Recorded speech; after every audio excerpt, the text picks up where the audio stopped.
On the road to Crown Jewel on Saturday, November 2nd, Monday Night Raw hit the USA Network taped from St. Louis with the return of the undisputed WWE Champion Cody Rhodes. What did the American Nightmare have in store for World Heavyweight Champion Gunther when the two were under the same roof just weeks from their titanic clash for the newly created Crown Jewel Championship? Find out with this recap from a show that also saw the women's tag team champions Bianca Belair and Jade Cargill defend against Damage Control's Kairi Sane and Io Sky. For this is Ridiculously Raw. Hey there, welcome everybody to another edition of Ridiculously Raw, the most must-see show on YouTube and Streaming.com today. I am your host, Anthony Florio, joined as always by the phenom, Michael Bullock. Good old MF Michael Fletcher running late. He instructed us to start the show without him. So when he comes in, we will catch him up on what he missed. But for right now, it is myself along with the phenom, Michael Bullock, of course, fresh off another one of our legendary Raw chats as always. And let's not waste much time here. Let's dive right on in to Monday Night Raw. Of course, last Monday night we had a double taping. It's because of the fact that Monday Night Raw, that WWE was going to England, an overseas tour of England, and they're in Liverpool, England today. So that's why we had to. That's why we only had the tape show tonight, but it'll be back live next week. So Raw was taped a week ago from the Enterprise Center, St. Louis, Missouri, and we started it off with an in-ring segment. Rhea Ripley cutting a promo, and he cut the promo and was interrupted by, of all people, Miss Money in the Bank, Tiffany Stratton. Interrupting, and then they had some, and then they shared some words, and then both were attacked by the Women's World Champion Liv Morgan and Raquel Rodriguez, and try to set this up as best as I can here. Rhea Ripley kicked off the show tonight, wasting little time calling out Liv Morgan and Raquel Rodriguez. Instead, Tiffany Stratton interrupted to threaten Ripley with big trouble if she crosses the WWE Women's Champion Nia Jax again. Before anything, the situation could devolve. Morgan and Rodriguez hit the ring and beat down both women before standing tall to close the segment. This was a lazy segment to start the show. There was no substance to speak of, and the only takeaway was a tag team match for later in the show. The most interesting part of the entire ordeal was the emergency of unlikely duo Rhea Ripley and Tiffany Stratton, who will face Rodriguez and Morgan in our main event tonight. So, with Stratton teaming up with Ripley later, Bullock, we talked about this. Could this be a test run to see how she is accepted as a babyface? So, if I'm going to be honest with you, lazy segment, to be honest with you, didn't really, do much. So, I think it would be best if we bypass this segment. I mean, if anything significant had happened, oh yes, we definitely would have addressed it. But I think this is one of those times where we should, bypass it and move on. And we are going to move on to the first match of the night. The WWE Women's Tag Team Championships on the line. The champions, Bianca Belair and Jade Cargill, defending the titles against Io Sky and Kairi Sane of Damage Control. And the winners of the match, and still the WWE Women's Tag Team Champions, it is Bianca Belair and Jade Cargill. They win the titles. They retain the titles, I should say, in 9 minutes and 45 seconds. Solid start here. Solid 3 stars to start it off. Match was very good, as should be expected, given the talent involved. The growth and evolution of Cargill as a worker has been fun to watch, and she was as good here as she has ever been. Bianca Belair is one of the best of her era. Io Sky is among the best wrestlers in the industry, and Kairi Sane is somehow still underrated.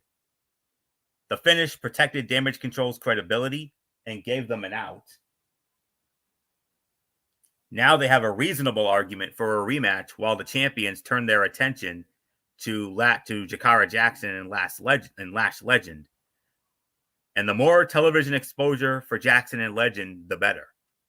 So I would say solid 3 stars to start this thing off. So not much more to say. Michael Bullock, your thoughts as Belair and Cargill successfully defend the women's tag titles against Io Sky and Kairi Sane, 9 minutes and 45 seconds.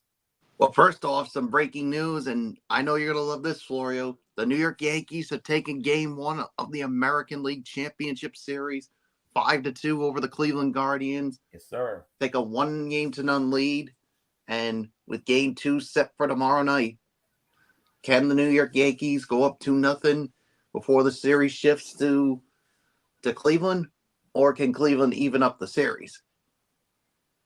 Well, we'll find out. Yeah. So what did you give this for a rating? 3. Yeah, I'll give it a solid 3 as well. I mean, in essence, like you said, it protects Damage Control. It doesn't really hurt them at all. And it definitely, they can definitely make the case that they should get another shot because of what happened here. So we'll see what happens with this. So solid 3 for the effort. So let's move on, Florio. All right, and we move on now. Forgive me, it's a busy night here because my Buffalo Bills are also playing right now against the New York Jets, and very nerve-wracking to say the very least. Okay. There was a backstage segment with J.D. McDonough and Finn Balor, the World Tag Team Champions, talking to Adam Pearce, and Adam Pearce informed them that they need to defend their titles more. And in an effort to do that, Adam Pearce started a #1 contenders tournament for the World Tag Team Championship. And we had our first match of that tournament as we had the Alpha before Academy. That, Florio, I got to say kudos to Adam Pearce for calling that out. And exactly. Because kudos to Adam Pearce for calling that out. And why is that? Because why hasn't World Tag Team titles been defended? I get it that they had business with Damian Priest, but the thing is, they could have also had Finn Balor and Jamie to defend the titles during this feud. So that's they certainly could have. They could have, and good for Adam Pearce to literally call them out on it. Yes, but good old MF Michael Fletcher has arrived. MF, you didn't really miss much. There was an opening segment with Rhea Ripley. She called out Liv Morgan and Raquel Rodriguez, interrupted by Tiffany Stratton. They exchanged words, and then Rodriguez and Morgan attacked them, setting up the big tag team main event. Nothing really to speak of in that opening segment. But then we had the women's tag team championship match. Bianca Belair and Jade Cargill, they defended against Kairi Sane and Io Sky of Damage Control. And the champions stay the champions. The time of the fall was 9 minutes and 45 seconds. So, MF, your thoughts on that? Yeah, solid opener. At least I want to say about a 2.5 to 2 3/4 of a star. I thought they did a really good job with the body of work that they got. 9:45 is actually a pretty ample time. Didn't feel rushed. Didn't feel like there was anything wrong with the match itself. I thought they did a really good job. It was a good pacing throughout the match as well, too. So, Anthony, it's yours. All right, and now we're gonna set up this first match of the tag team title contender tournament, the Alpha Academy, as it was Otis and Akira Tozawa, Maxine Dupree in their corner. They didn't know who their opponents were going to be, but then, well, for the first time since their days in NXT, they are no longer the Viking Raiders. They're the War Raiders once again. Yes. And the War Raiders made quick work of Otis and Akira Tozawa. They smashed them. 2 minutes and 25 seconds. War Raiders moving on. MF, I heard the excitement in your voice. I know you're chomping at the bits to get into this. The thing is this. The match was short, sweet, straight to the point. You can call it a dud, call it worst fight of the night. Yeah, I don't we don't have to blame talk you. about that. We don't have to talk about that. That's fine and dandy. But damn it to hell. Thank you, Triple H, for rewriting a stupid wrong from the Dinkelberg era. The Viking Raiders was such a stupid name, idiotic name. Didn't even at first when they were saying the Viking Experience. What the bleep is that crap? You know what? I'm so glad because the thing was they were the War Raiders when they first started in NXT. So finally, somebody who had an effing brain decided, let's give them their name back. Let's give them the name that they were meant to be. I get it. There was all this political stuff back in the day that, we can't say war on TV. Screw that shit. Call them the War Raiders. That's their proper name. God damn it to hell, Triple H. This is why I effing love you. Because you get shit right. Michael Bullock, there's nothing more to say. That's why I'm pumped up. That's why I'm feeling good. Because for once, Triple H has a freaking brain and does something right by rewriting a wrong from stupid McMahon.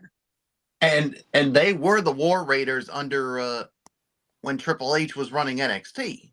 So yeah, it's about time. Well, I heard something that I don't know how you're gonna feel about this. Well, Florio knows about it. Fletch, I don't know how you're gonna feel about it. I mean, I went on the Dirt Sheet Radio Facebook page, and this is what it said at the bottom.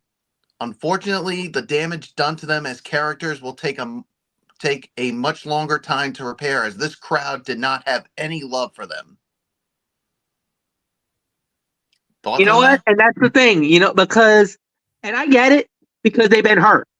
They've been sidelined with injuries. They've been gone for a little while. I believe the other part was, I think, what is it? Ivar who's with Sarah Logan, Anthony? Is it Ivar? It's Eric. It's Eric. Okay, that's why I wanted to make sure. I didn't want to get that wrong. But then also, Eric is going to become a 2-time father soon. Sarah Logan is pregnant, by the way. For all you fans that's been living under a rock, who was known as Valhalla, but she is gone. She is now on maternity leave because she is expecting. She's pregnant with their second child, and the thing was, if Eric wasn't wrestling, if Eric was wrestling, Ivar was hurt. If Ivar was wrestling, Eric was hurt. They never really had an opportunity to get themselves back into the swing of things. And I get why a lot of people are like, oh, who are these guys again? You gotta reintroduce them to the entire world. And it's gonna take time. It will. But if they stay healthy, and if you look at Eric looks good. Like, it looks like he lost a good 20, 30 pounds going into that fight tonight. Like, he looks like he's in shape.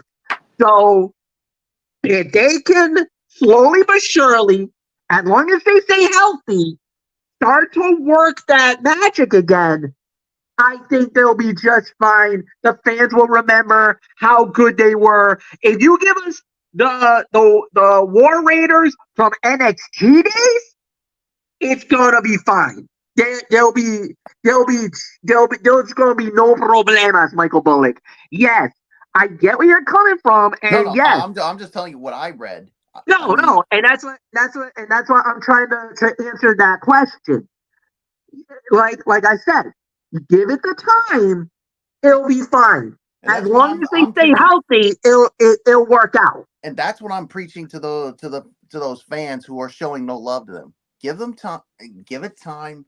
I mean, they just got back, and I think you can win them over. I mean, and you wonder if also when they were known as the Viking Raiders that they probably didn't give well, Two cracks about them. But Yeah. the thing is, even with the Viking Raiders, they actually made it work. Like there were some points where they were looking very strong. The problem was, again, the injuries. That's what really derailed them was the injuries more than anything else, Michael Bullock. Yeah, and like you said, and that's what I preach to these fans. Give it time. I mean, and you'll know who they are. We certainly do. But as the old saying goes, you can't please everybody. Agreed. So nothing more to say. Florio, do you have a quick thought? Well, I want to ask MF this. Bullock and I had our Raw chat like we always do, and we talked about this when we saw them. If the War Raiders win this tournament, what are their chances of becoming champions? I think the problem is because of the fact that the Judgment Day is pretty much running Monday Night Raw right now. That's true. I just don't see them losing it unless something very kooky happens.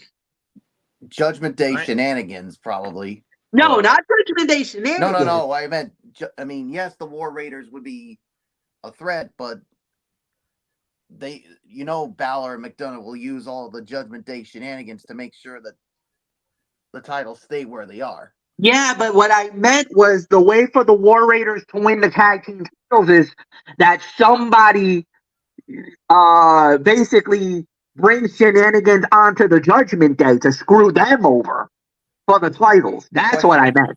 But the question is, who would that be? There's a few people enough that could probably do something. Wyatt? Anyone? Man, could you imagine the Wyatt Six going after the Judgment Day? They got every right to. If they're talking about family, if they're talking about all that stuff, that would be the perfect people that would probably knock them off. Well, interesting. Well, we'll talk about the Wyatt Six in a little bit because one of their little videos came up during one of the matches, of course. So we're definitely going to get into that, and because there's a possibility of another Raw faction, not the Judgment Day, that could be the possible next targets of the Wyatt Six, and it could make things interesting for that. Now then, as far as the War Raiders go, this was as emphatic return for the War Raiders that immediately catapulted them into tag team title contention.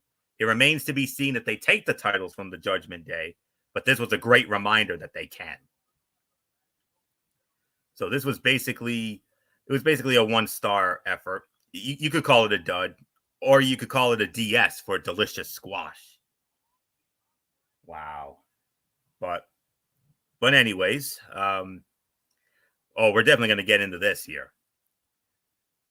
The undisputed WWE champion, the American Nightmare, Cody Rhodes. What do you guys want to talk about? He cuts the promo, interrupted by Gunther. Well, it wasn't really Cody cutting a promo. It was Cody Rhodes and Gunther, and this is just for you, Michael Bullock, face to face. So that's what it is. It was a face-to-face for Cody Rhodes and Gunther. Of course, we all know at Crown Jewel in Saudi Arabia on November 2nd, Cody and Gunther will battle it out. Not for either of their respective titles, but for that brand new Crown Jewel championship that Papa H unveiled at the Bad Blood pay-per-view 9 nights ago. So, Michael Bullock, we started with you here. Your thoughts on Cody and Gunther's face-to-face? I thought it was a good face-to-face. I mean, it's the first chance for Cody and Gunther to see each other, and I mean, I know we crapped all over the meaning of this match with the Crown Jewel Championship, but I'm just looking forward to this match, to seeing what these two can bring out of each other. So I like this promo. So it is yours, Florio. I'll go as far as to call this the segment of the night. Cody Rhodes and Gunther met in the center of the ring for a promo or a face-to-face ahead of their Crown Jewel main event and did not disappoint.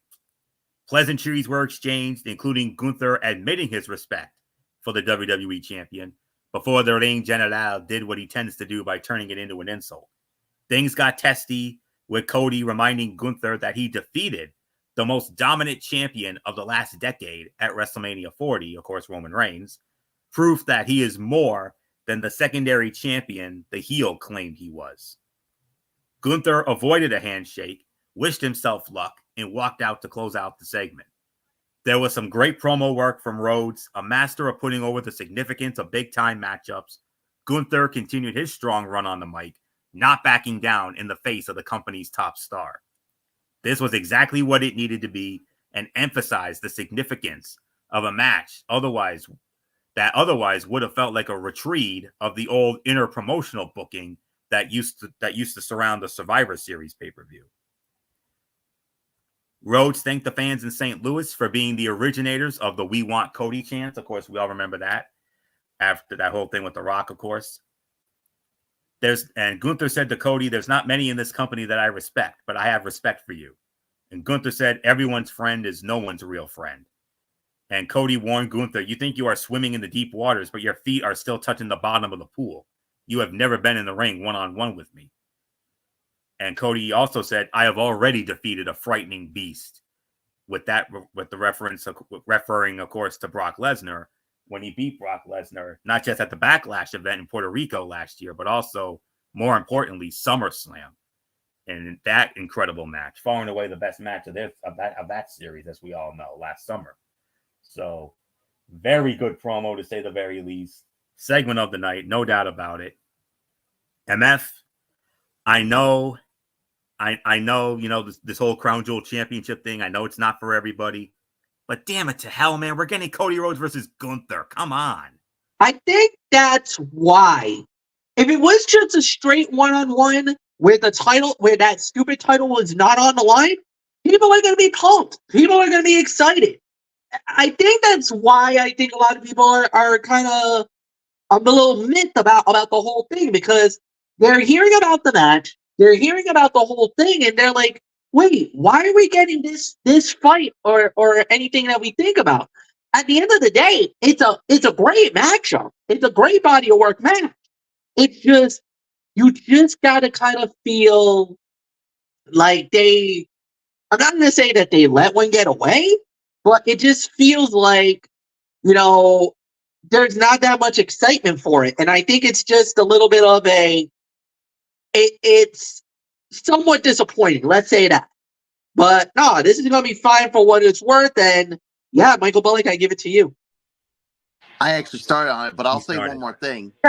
That's why I said last week when they made the announcement, that's why I said it was a swing and a miss for Triple H.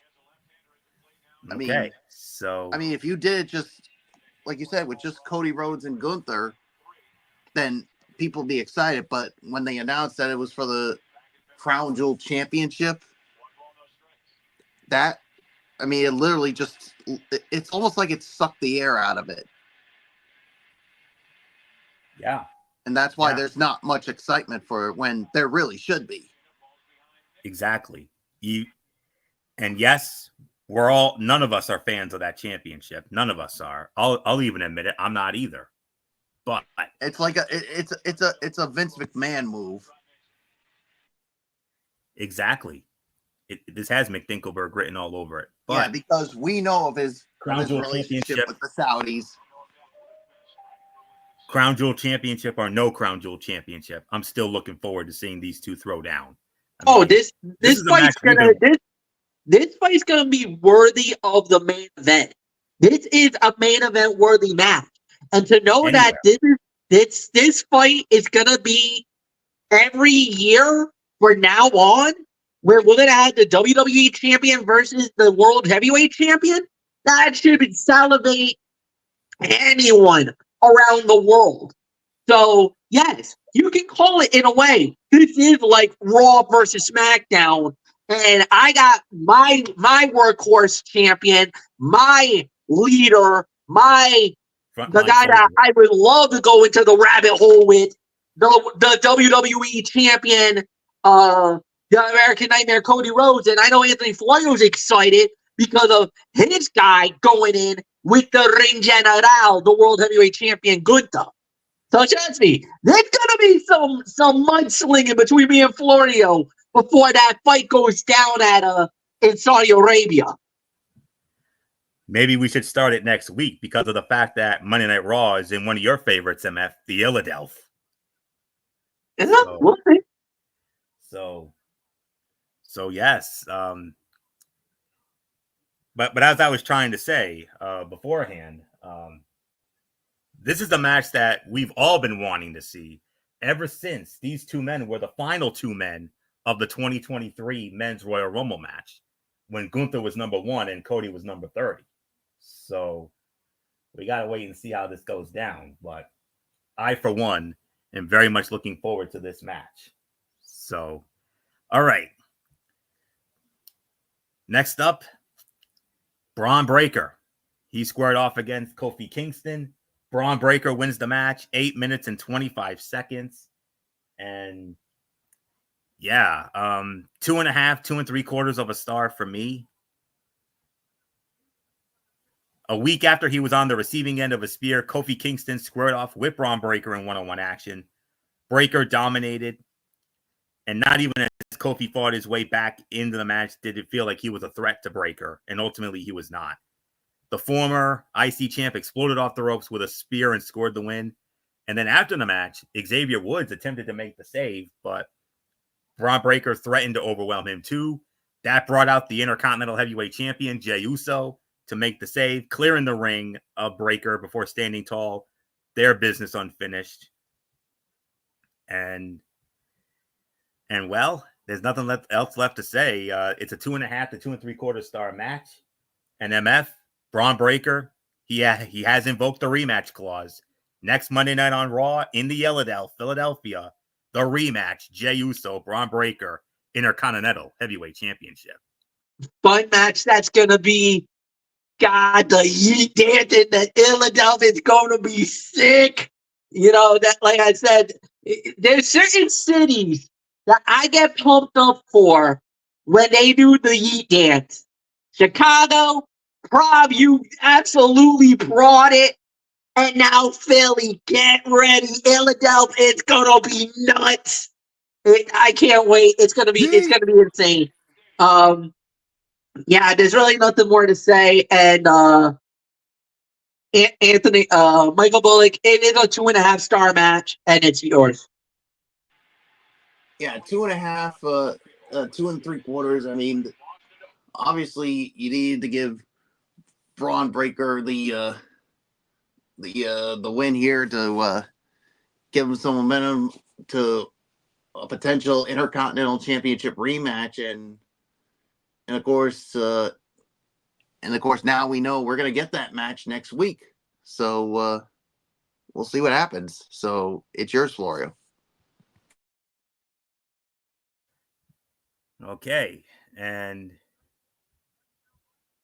then we moved on to the battle of former partners, R-Truth versus The Miz.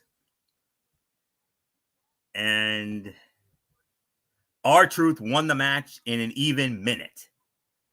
Obviously, this was a dud. This was obviously the worst fight of the night by a country mile.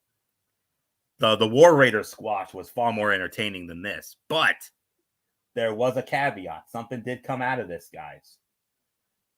What happened was, remember earlier, I mentioned about the Wyatt Six.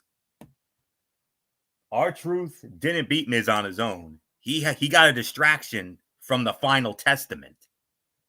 The Final Testament, all the members, Karrion Kross, AOP, Scarlett, Paul Ellering, and Miz got distracted. R-Truth with the roll-up, and he beats Miz in a minute. And unfortunately, but the thing is that we saw the Wyatt Six thing. Could the Wyatt Six be targeting the Final Testament? Yup. Whoo. I you imagine what that am would be? not gonna argue that. If they are going after the Final Testament, look the heck out. That's all I'm saying. Yes, I mean, Bullock. That's something. That's another thing that Bullock and I talked about during our Raw chat. I mean, when we saw the Wyatt that little Wyatt 6 thing, that little code thing, and you saw the Final Testament out there, that could be the shot in the arm the Final Testament needs, because the Final Testament has had a hard time getting over. So a feud with the Wyatt 6 could definitely, man. So, but anyways, this was an absolute dud.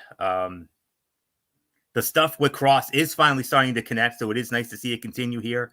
But this felt like an abbreviated segment in which everything happened quickly and nothing had the chance to sink in before the show headed to another commercial break. Wyatt 6 bumper aired in the middle of the bout, just moments before the Final Testament appeared. Subtle, not so much. But something else did occur. There was a backstage moment. Jimmy Uso was there, and he found Jay. He was trying to talk to Jay, trying to beg for forgiveness, but Jay's like, I ain't having it. So, yep, and Jay again refused to hear Jimmy out, telling him to get out of his face before leaving. So, yeah, read into that what you will.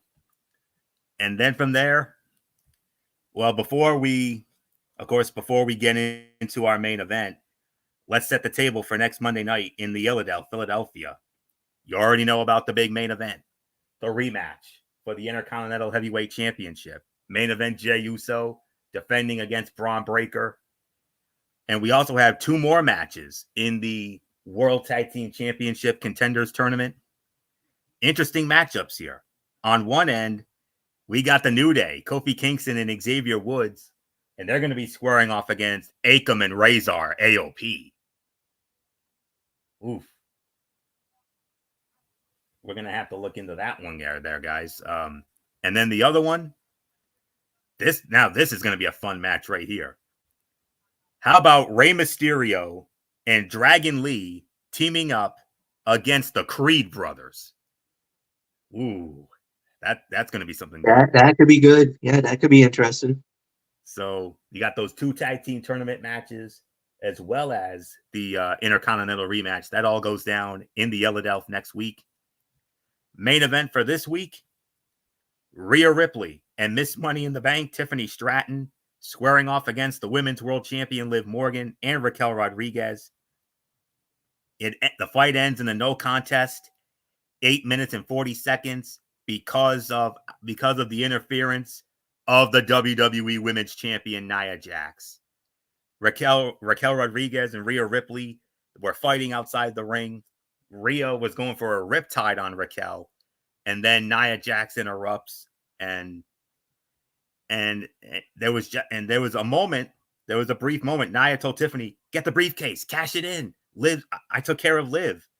Yes, because Nia Jax took out Liv Morgan with an annihilator, and then after that, it looked like Tiffany was going to cash in, but right on time, Dirty Dominic Mysterio, Dum himself, pulling Liv Morgan out of the ring just as Tiffany was getting ready to cash in. So, not much more to say on this. Do I lead off on this, or is it UMF? It's you. It is me. I thought so. Okay. 2.5, 2 3/4. The match was fun, and the Ripley Stratton team had a fun dynamic. Morgan and Rodriguez had solid chemistry as a heel team, picking up where they left off as partners previously. Finally, Nia Jax's involvement made sense, giving her upcoming match with the Women's World Champion Liv Morgan for that Women's Crown Jewel Championship at Crown Jewel. It all worked, even if the time for Ripley versus Morgan to wrap up is drawing near. And I'm going to tell you what, Tiffany Stratton is going to be a huge babyface star for this company sooner rather than later. I'm telling you. And so that's really all I can say on that. And Ripley has a great hot tag to the point that it kind of makes you want to see her be able to execute it more often. So This was another 2.5, 2 3/4. You could also make an argument for an NA if you wanted to. So not much more to say. MF, we saw the fireworks on the men's side with Cody and Gunther, but I think there's a little bit more of fireworks on the women's side because of all those combustible elements. No, without a doubt. And 2.25, 2.5, I totally agree with the rating. I thought they did a really good job with the main event. I think they did a fine job for what it was worth. I can't say anything bad that happened. I thought they did a real great job. Really nothing more to add here. And Michael Bullock, I give it to you.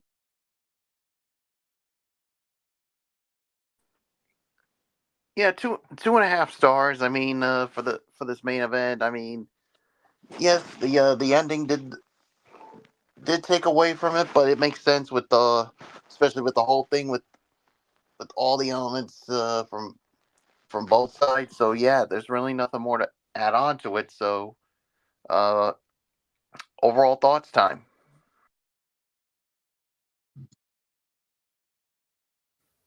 All right. Wow. Okay. Not much more. Okay. So with that being said, let's get into our overall review. MF taped show. I got to be honest. Yeah, not all that great. No, and I'm in total agreement.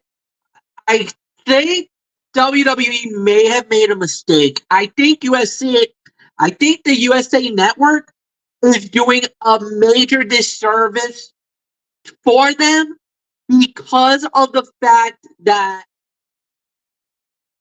I honestly think that they're doing a major disservice for them by causing the 2 hours. It doesn't feel right. It doesn't feel strong enough. It feels like it's, I kind of feel like it is a bad situation. So it's a 6 to 6.5 out of 10 because of the fact that, like I said, Monday Night Raw used to be 3 hours. And yes, I know a lot of the people are like, oh, but 3 hours is so damn long and blah, blah, blah, blah, blah. When they used to do 3 hours, it used to flow, the shows used to flow a lot more consistent, a lot more better. I think that is the problem we're getting, is that it's so inconsistent now, there's nothing we can do. So that's why. So nothing more to say. 6, 6.5, well, let's go. Yeah, that's the thing. I mean, to those people who are saying that Monday Night Raw needs to go back to 2 hours. Yeah, how's that looking right now? I mean, especially after tonight. Yeah, I'm sorry. I think they made a mistake. I mean, in all honesty, guys, I mean, I think it should have stayed with 3 hours. I mean, that's just how I feel. I don't know how you guys feel, but with everything that it did during the 3 hours, I mean, I know people say, "Oh, it's too long. Oh, this and that, blah blah blah blah blah." But the thing was, with the 3 hours, you got like more action here.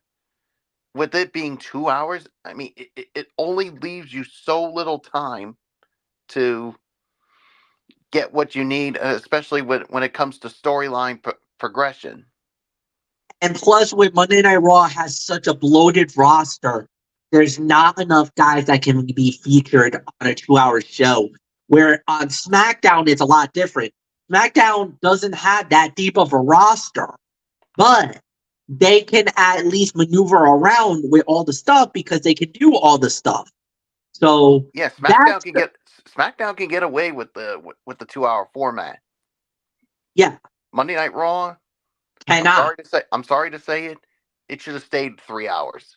But the thing is, I'm not blaming WWE because it sounds like USA Network. Yeah, I think USA Network is the reason why. Yeah, they made the call. They made the call. So you can't blame WWE. You can't blame Triple H. You can't blame Monday Night Raw because it looks like the USA executives kind of put the kibosh on them because this might be their way of showing their displeasure, knowing that Monday Night Raw might be heading off to Netflix. So, in a way, it looks like they're trying to sabotage Monday Night Raw by They're trying to stick it to them. exactly by limiting the show from 3 hours to 2 hours. But if you notice, once we start in January, SmackDown's going to 3 hours, Raw's going to 3 hours. So all of a sudden, the floodgates will open. Yeah, I think I think USA Network, like you said, I think they're like you said, they're pissed off at the fact that Monday Night Raw is going to Netflix. So this was their way of sticking it to them. Yeah. I mean, look, I get you're unhappy about it, but did you really have to punish them for just because they're going to Netflix? I mean, look, this was their choice. They wanted to go to Netflix.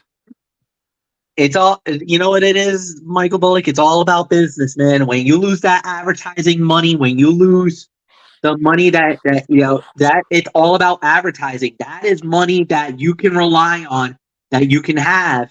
And that if you lose that kind of advertising money, that revenue, I would be a little pissed off myself if I know that the company that I relied on, Monday Night Raw, is flying the coop to take another deal. I would be a little pissed off myself. So I don't blame USA for wanting to undercut WWE here. I don't. Yeah, but I think they're trying to make WWE look so bad. I mean, mostly Monday Night Raw. Yeah. I mean, that's not fair to Triple H. It's not fair to especially those wrestlers who now have their times cut because of it being a 2-hour show. Yeah. And I just don't think it's fair to them, but that's just USA Network having a bunch of sour grapes here. So that's just my personal opinion. I mean, that's just my personal opinion. So nothing more to say. It's yours, Florio. I'll go as far as to say this. I thought this was the worst Raw of 2024 by a mile. I got to be honest with you. While there were elements to this show that worked extremely well, this was a rare letdown that can likely be attributed to its pre-taped nature. The crowd was clearly tired the later into the show it got. The heat was not nearly what it usually is. And the result was a broadcast where important things happened. Of course, the interaction of the Usos. But one would be hard-pressed to think they missed something hugely significant if they did not tune in. The return of the War Raiders was welcome. Cody Rhodes and Gunther shined on the mic. And the women's tag team title match, I'll even go as far as to say this. It was the fight of the night, even though it was not a blow-away match. Those three things in the main event that was somewhat better than expected still were not enough to make this feel like anything other than a run-of-the-mill show. But I believe it will and it should and will improve next week, especially in Philadelphia for the first time since the festivities of WrestleMania 40. I mean, we're just going to have to wait and see on that, guys. So I do agree. This was a 6 to 6.5 out of 10. And I hate to say it, but this was, for me anyways, the worst Monday Night Raw of 2024. No question. So, okay. So with that being said, let's get into my Tony's take now. Of course, TNA Impact is back on the radar once again because of the fact that the week before they had a best of special because the tapings they were scheduled to do had to be postponed because of Hurricane Helene, of course. So they did this from the Skyway Studios in Nashville, Tennessee, and we started it off with a 6 knockout tag team match. Wendy Chu of NXT teaming up with Rosemary and Tasha Steelz. They had Alicia Edwards in their corner, and they went up against Masha Slamovich, the Knockouts champion Jordynne Grace, and man alive, Knockouts champion Jordynne Grace, Masha Slamovich, and NXT's Sol Ruca. And it was the babyface team winning the match. Solid 3 stars for that. We move on to... Okay, then... I believe this was the... Oh, this was the segment here. The World Heavyweight Champion, Nick Nemeth, interrupted by Joe Hendry. And then they were interrupted by First Class, AJ Francis and KC Navarro. That leads Santino Marella to come out, and Santino makes the main event tag team match. Nick Nemeth and Joe Hendry squaring off against AJ Francis and KC Navarro. And I got to tell you, Joe Hendry said something very interesting during this promo. And I like that Henry brought up John Bradshaw Layfield, because that's something that he should be wary of before his match at Bound for Glory. AJ Francis has been a bit of an MVP for TNA, and in that not many would have expected a lot from when he first came to TNA, but he's quickly become one of the more entertaining acts on the show. Josh Alexander squaring off against Eric Young. Josh Alexander wins the match. Another 3-star match. Good showcase for the newly created Northern Armory. It's Josh Alexander along with Sinner and Saint, and they're now being dubbed as the Northern Armory. Interesting name. A lot of fans have talked about Josh Alexander leading a new Team Canada, and they're sort of getting it here with this new group, and I'm excited to see Sinner and Saint with Josh Alexander. And then we had another in-ring segment. Mike Santana cuts a promo interrupted by Moose, and Santino Marella makes the match. At Bound for Glory, Mike Santana is going to be in for the fight of his life, because Mike Santana's got to go one-on-one with Moose at Bound for Glory. Golden opportunity for Mike Santana. If he can defeat Moose, I'll tell you right now, that's going to be his biggest singles win to date. When you beat a guy the caliber of Moose, a multi-time TNA heavyweight champion, and one of the most dominant wrestlers in TNA today, what a shot in the arm it would be for Mike Santana. And next week here on Ridiculously Raw, I will have the preview of Bound for Glory, so I'll let you know if I think he's going to do it or not. ABC versus the Hardys. The fight gets thrown out because of interference by the tag team champions, Eddie Edwards and Brian Myers. It was a 2 3/4 star match. You could see the finish coming a mile away. Not complaining, though. It makes sense that they would want to face neither of these teams, that being Myers and Edwards. But Santino Marella does it again. He makes another big match for Bound for Glory. Brian Myers and Eddie Edwards will defend the tag team titles against both the Hardys and ABC in a Full Metal Mayhem match. Oh, boy. Oh, my. That's all there is to say on that. And by the way, it's not a pinfall or submission Full Metal Mayhem match. It's under ladder match rules. They're going to hang the titles up. The first team to retrieve the titles win the titles. So, my God, that's going to be insane at Bound for Glory. Let's see. And then from there, a number 1 contenders match for the X Division Championship 3-way match. Jason Hotch, Leon Slater, Laredo Kid. Leon Slater wins the match. 3 stars. The right guy won here. Leon is a phenomenal talent with a high ceiling and deserves a big push. I wish they made more use of their partnership with AAA and New Japan to bring more X Division talent, but I feel like it's been put on the back burner with this new regime, and it's not, this match will not be at Bound for Glory. This match will actually be this upcoming Thursday night on TNA Impact, the biggest match of Leon Slater's young career. He's going to challenge Speedball Mike Bailey for the X Division Championship. And then from there, there was a backstage moment with Jordynne Grace and Masha Slamovich, because she saw Masha Slamovich's victim wall. Jordynne confronted her about it. And at Bound for Glory, Jordynne Grace will defend the Knockouts Championship against Masha Slamovich. And I'm glad Masha's staying as a heel. I like her that way. I didn't think her speaking Russian held her back, but they would definitely be able to get more out of her now that she's able to cut promos in English. And then the main event, Nick Nemeth and Joe Hendry versus AJ Francis and KC Navarro. Of course, Nick Nemeth and Joe Hendry win the match. But there's one interesting caveat out of this. Both men use the other man's finishing move.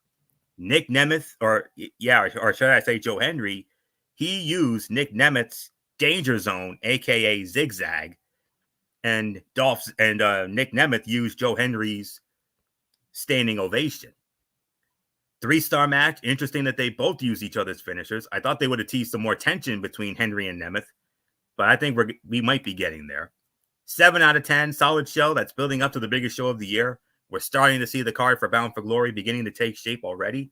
The System versus ABC versus the Hardys in a Full Metal Mayhem match should be great, as should Leon Slater and Mike Bailey for the X Division Championship next week. So that was a solid 7 out of 10. And coming up this week on TNA Impact, which you can watch on either Access TV or the TNA Plus app, that aforementioned X Division Championship match between Speedball Mike Bailey and Leon Slater. TNA you got PCO against Rhino. They're pick your poison matches for Matt Cardona and PCO. They're doing the pick your poison formula. Matt Cardona picked Rhino for PCO, and who did PCO pick from Matt Cardona? None other than the TNA World Heavyweight Champion Nick Nemeth. Nemeth and Cardona. Remember, guys, this was Dolph Ziggler and Zack Ryder way back when. So we're going to see a renewal of that rivalry on Thursday night. So we got Bailey and Slater for the X Division Championship, Nick Nemeth versus Matt Cardona, and PCO versus Rhino. That's going to be something else. So that all goes down Thursday night on Access TV, and also for those of you who have the TNA Plus app, you can watch it on there too. So, and you can watch it live on there as well. So, all right, one other order of business, and that is NXT Level Up. Let's quickly get into that, and then we'll get on out of here. Started off with Tatum Paxley squaring off against Kaylee Armstrong. Tatum Paxley wins in 4 minutes and 58 seconds, just north of 5 minutes. Solid, and I enjoyed it. Armstrong has some potential with her speed and power, and I want to see more. And the crowd is behind Tatum's new look as well, and so am I.